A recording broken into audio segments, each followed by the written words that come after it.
ফুটুক ফুল ফুটুক না ফুটুক আজ বসন্ত। কবি সুভাষ মুখোপাধ্যায়।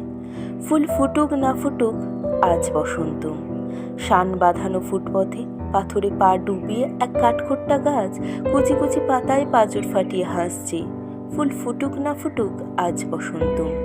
আলোর চোখে কালো ঠুলি পরিয়ে তারপরে খুলে মৃত্যুর কোলে মানুষকে শুইয়ে দিয়ে তারপর তুলে যে দিনগুলো রাস্তা দিয়ে চলে গেছে যেন না ফিরে। গায়ে হলুদ দেওয়া বিকালে একটা দুটো পয়সা পেলে যে হরিবোল ছেলেটা কোকিল ডাকতে ডাকতে যেত তাকে ডেকে নিয়ে গেছে দিনগুলো। লাল কালিতে ছাপা হলুদ চিঠিদের মতো আকাশটাকে মাথায় নিয়ে এই গলির এক কালো কুঞ্চিত আইবুড়ো মেয়ে রেলিংয়ে বুক চেপে ধরে এইসব 7-5 ভাবছিল।